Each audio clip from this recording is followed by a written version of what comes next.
We stopped in the first video where I was half Surah al-Baqarah and I decided I want to become a Muslim.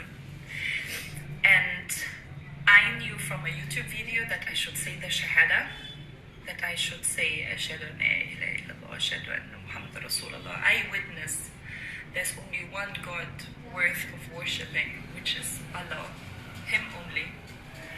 And that I bear witness that our Prophet Muhammad is His messenger, peace be upon him. I don't know why I thought that I have to say this shahada in Arabic and that I need to have it memorized set.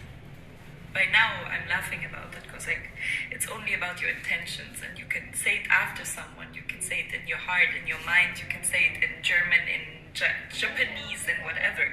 By then I believed if I want to be Muslim, I have to be say by heart, memorized, ashhadu an la ilaha illallah, ashhadu anna Muhammad Rasulullah. Subhanallah, I wrote down those words on a paper. This paper was in my pocket, and it stayed there for 2 weeks. And whenever I had a chance, I had some free time, even at work, I got out the paper, I read those words, and it felt for me like a mission impossible to say those Arabic words without a mistake. I said it probably several times without feeling that I did it perfect enough, and I said like a little twist in it, a little word wrong, and I felt like this doesn't count. I have to be able to memorize this sentence. And yeah, without speaking a single word in Arabic, this is a really difficult sentence. So I had this paper in my pocket, I got it out whenever I can, and tried to memorize it with my best intentions, and it was pretty hard. After 2 weeks, I was convinced by my colleagues to go to a very known nightclub here at the Red Sea in Egypt. It was by then one of the #1 places to go, the Ministry of Sound, if someone knows about that place. I went there, it was like a hip-hop, R&B night, whatever. I got convinced I should go out and leave my room, and had this paper in my pocket. And I saw people around me on the dance floor dancing, some were kissing, some were getting to know someone, and I felt how much I'm far from those people and how much I am not belonging to that place. And I was in the middle of the dance floor saying, ashhadu an la ilaha illallah, ashhadu anna Muhammad Rasulullah, and I just knew it word by word, no mistake. I knew at that moment, I said the shahada, and I went home. Just went home. That was the moment of my shahada. It had to be spectacular, I guess. So, yeah. What followed after the shahada was a very tough challenge. I worked with children in a hotel. I wanted to pursue my journey in Islam, but I didn't know how to tell my parents, I didn't know how to tell my family, I didn't know how to tell my siblings.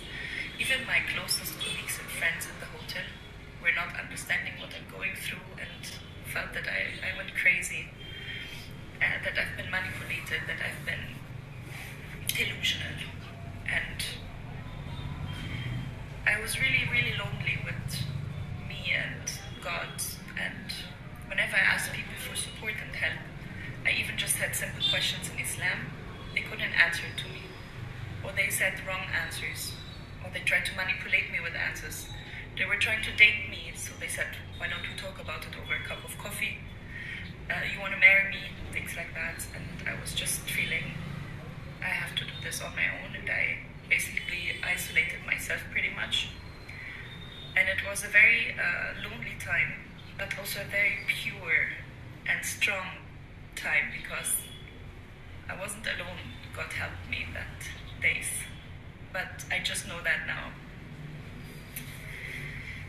It happened to be in our little touristic town that we are in, that I was working in, that we had a celebration of 10 years anniversary of a beach place. It had a pool, it had some music playing, but it wasn't like a nightclub very much. On that day they had a party. was the 10th anniversary, and they made it a white dress code. And I went with my 2 German colleagues, and there was someone, so we have to start a bit earlier.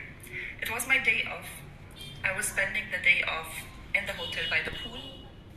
There was a water polo match happening, and I witnessed a young guy doing lots of goals and swimming in the pool and being a good water polo player. And that same person also came to the evening, to the anniversary celebration. Everyone was coming in white. It was a white dress code, except that person. He came in yellow. He was wearing yellow. By now I know he wasn't planning to go to that party, and he happened to be in yellow, and he said I would pass by anyway. So it was funny. It was everyone in white, 300-400 people, and one person in yellow. That person approached me and asked if my colleague is also here. And I said, I don't know. I'm not aware of that. And then that person told me that he was asking my colleague about me because he saw me in the morning by the pool at the water polo match. And that person told him that I'm his girlfriend. I said, no, I don't have a boyfriend. I'm single. I'm pretty much on my own these days and in my own thing. And no, I'm not having a boyfriend. Second question was, do you want to drink anything? And I said, no, I'm not drinking. I'm actually a Muslim. This day was 3 months after me saying the shahada. It was September 2007.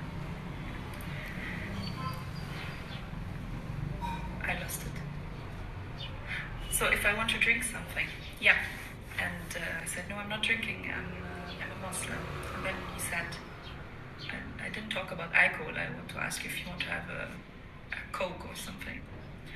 Yeah, why not? And I didn't understand him pretty well. It was very loud noises. The music box was just next to us. So I said, can we just sit by the beach where it's quieter? I cannot really hear what you're saying. And we were sitting down by the beach. 5 hours. Talking. 5 hours. I don't know why I felt that this person is maybe the only person who didn't hit on me. Also that he didn't drink alcohol made it easy for me to feel that maybe he's someone who would understand me. However, I spoke about everything. What is in my heart, what I'm afraid of, my future fears, how I feel lost, how my childhood was a disaster, how I don't know where to live, how to live. Everything was just so confusing, and I was 19 years old, not knowing what to do. That person was also just my age, 20 years, last year of engineering in university, and listened to me and said some few things that made me really feel I can trust talking to him. He never tried to hold my hand or to flirt with me. It was really a very very decent and respectful conversation out of interest.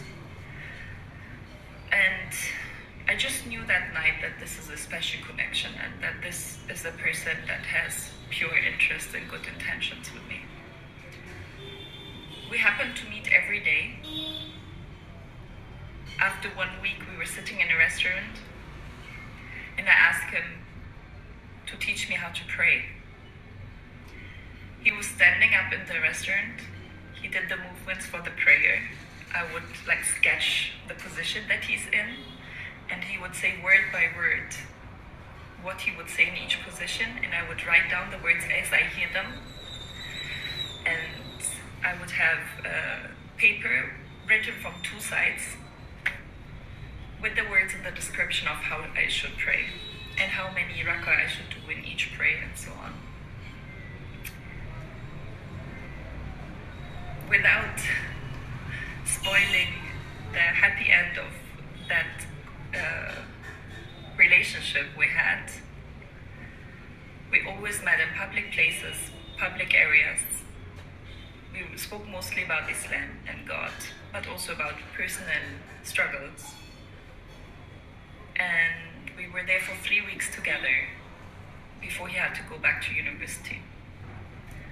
This person became my husband after 3 years and is still on my side